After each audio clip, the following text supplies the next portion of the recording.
There are few rifles today more iconic and more instantly recognisable than those found in the AK family of weapons. Modern versions with all their sort of tactical add-ons, perhaps less so, but certainly when an AK is adorned in all of its wood furniture, I think you'd be hard pressed to find anyone who couldn't pick them out from a crowd. One of the best silhouettes in the AK family is that of the AKMS, and that's exactly what we have here today in this absolutely fantastic airsoft replica from E&L.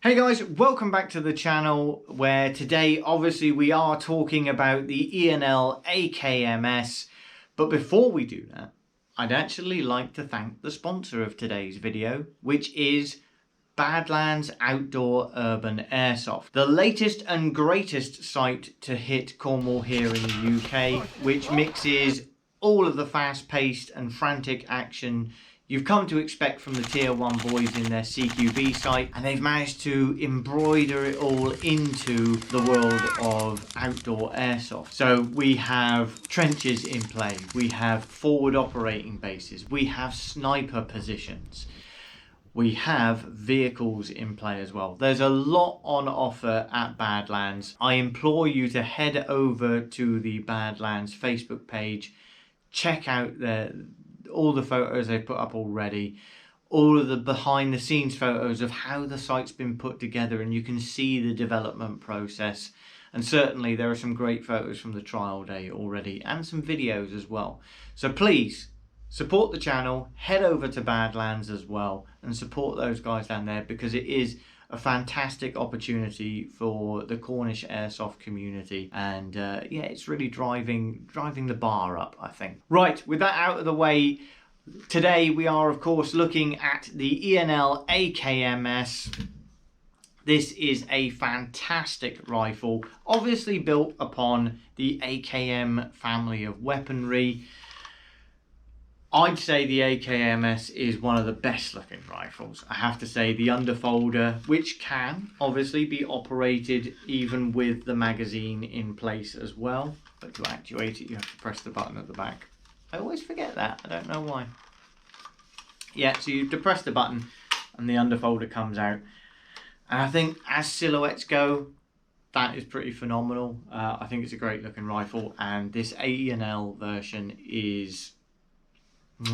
it's beautiful. It really is. Why is it so good? We'll get to that in a minute. Let's make our way, as always, front to back through the rifle, and we can talk about each thing as we go. So, up at the front, you find a traditional AK style muzzle at the end. This is actually removable. There is no grub screw in this, however, like you would find on a traditional AR-15 or subsequent other rifle.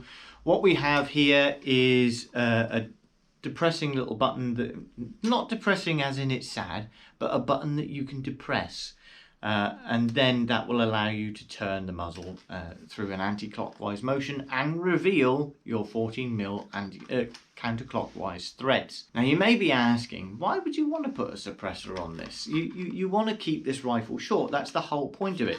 The AKMS obviously was initially conceived and developed for sort of airborne infantry, or airborne units I should say, or tank units, that sort of thing, where obviously there was a need for a more compact style of rifle. So why would you want to add length to it and put a suppressor on the end of it? Well, I'm about to flash up a picture that I found on the internet of an AKMS Possibly it could be the grenade launcher on the bottom, which makes it look uber cool. But take a look at this picture and tell me, even with a suppressor on this rifle, that this does not look really, really cool. And now you don't want that exact same setup, because I know I damn well do. You can see the grenade launcher obviously tags to the bayonet lug at the bottom there. Obviously present on this as well, because this is hugely authentic, and we'll get into why in a minute. But making our way back, we come to the wood furniture, which is beautiful, so smooth, so well manufactured, and again, hugely authentic. I can't avoid this topic anymore, because this is the whole selling point of this rifle. Some of you will have known, I think I mentioned it before in a sort of blog entry post. These rifles are manufactured, as far as I can tell, next door to the Chinese factory that produced the Chinese variants of the AK. Now, I believe the reports of this get either blown completely out of the water or they get confirmed. It depends who you talk to. But I believe the wood furniture is taken from the factory next door and utilised. So it is authentic wood furniture made by the same people who make the real rifle. And the same can be said of the receivers as well. Obviously, once they're captured in the airsoft factory, they're fettled and stuff to put the airsoft components inside, but they originate from the same factory, and thus this is pretty much the most authentic AKMS you can buy, because it's made in the same factory or next door to the real factory.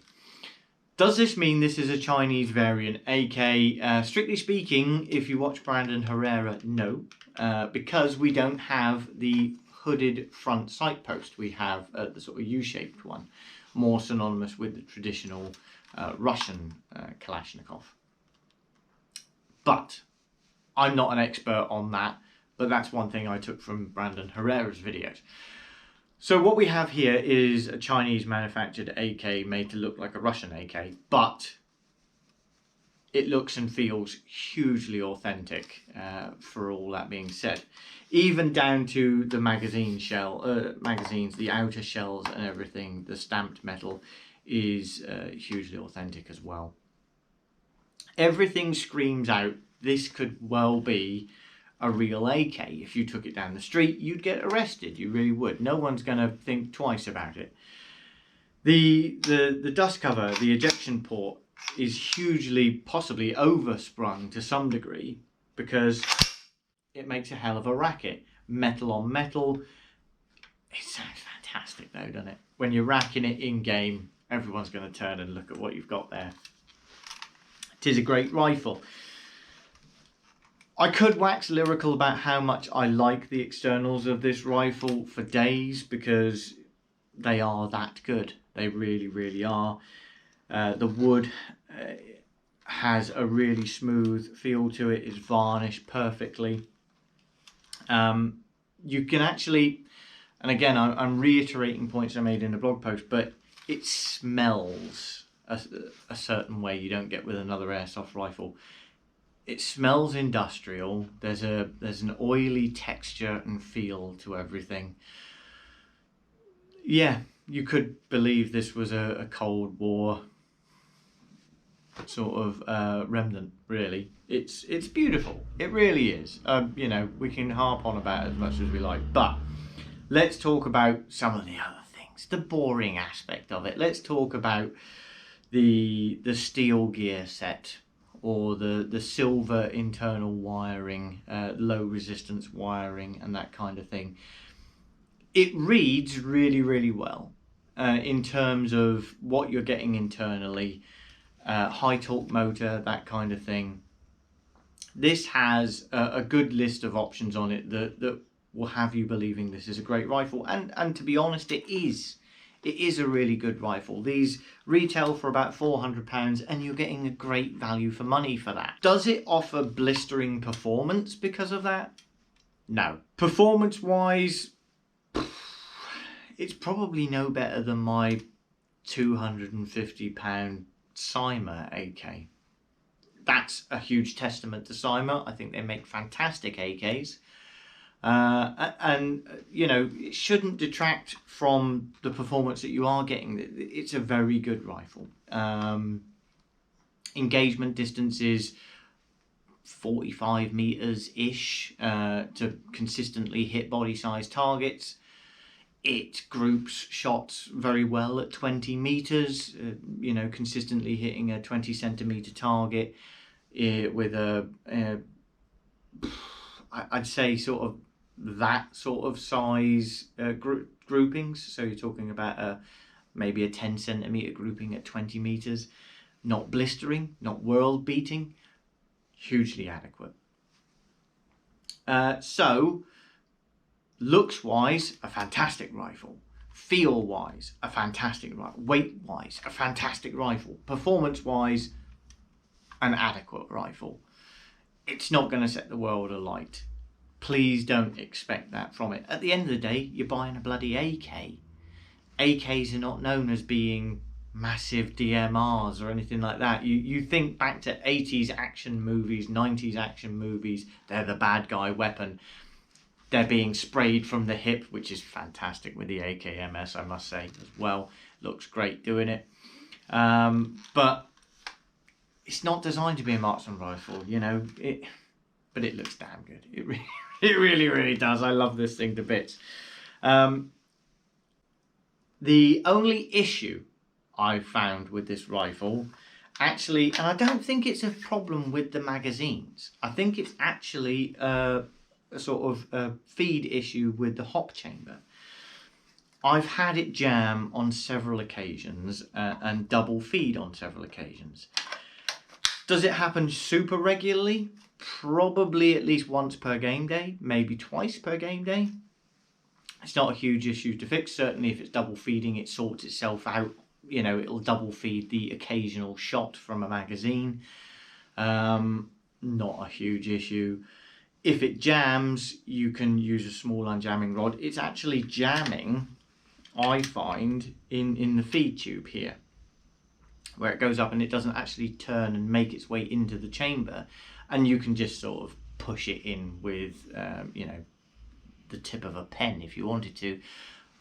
More likely you've got an unblocking rod with the rifle and that kind of thing. You might keep a small broken one in your pocket on a game day and just push it if need be. It doesn't happen super often. It's annoying when it does happen. Certainly if you're in the middle of a game day or a firefight, you're going to get annoyed with it. But suffice to say, like I say, it's a once a game kind of affair. It's not happening all the time. But that is pretty much the only issue I found with this AKMS, or more specifically this E&L AKMS. In terms of build quality, it's fantastic. I can't knock the stock. There's some slight play at the back in the stock, but that is vertical play, not lateral play. So there's no fitment issues. It's just down to the design of how this thing actuates and operates. Yeah, I think the real testament to this rifle and how you know this rifle is good, you know, other than, you know, its mediocre performance. But the real testament to this rifle is whenever I take this out and I let someone else have a play with it, you know, they come out of the safe zone, they have a couple of shots with it, they look at it, they all admire it. The first question is, do I want to sell it? And that is the biggest compliment you can give this rifle. The biggest testament to this rifle is that people look at it, they pick it up and they can instantly recognize the quality in these externals. You reel off to them that it's got high torque motor, steel gear set, low resistance wiring. It all just adds up to a great package. And people want it. They want it for themselves and they want to buy it when they see it. So I think that is the biggest testament to these E&L rifles, is that they are such great quality that once you pick it up, you will want one. Right, that's been my overview. I can't really call it a proper review. I feel like I'm waxing lyrical about it without, you know, getting too involved, because The selling points of these rifles are the externals. Yes, they have some good internals, but the performance isn't blistering. But if you buy one of these, it's because you just fall in love with it as soon as you pick it up. Right, like I say, guys, thanks very much for watching. Thanks very much for supporting the channel. And as we build our way to 1,000 subscribers, that magic number we've been searching for a long time, I appreciate all the support, all the love and feedback you guys give me, both here on Facebook, on Instagram, everything like that. Thanks very much for watching, guys, and I'll see you in the next one.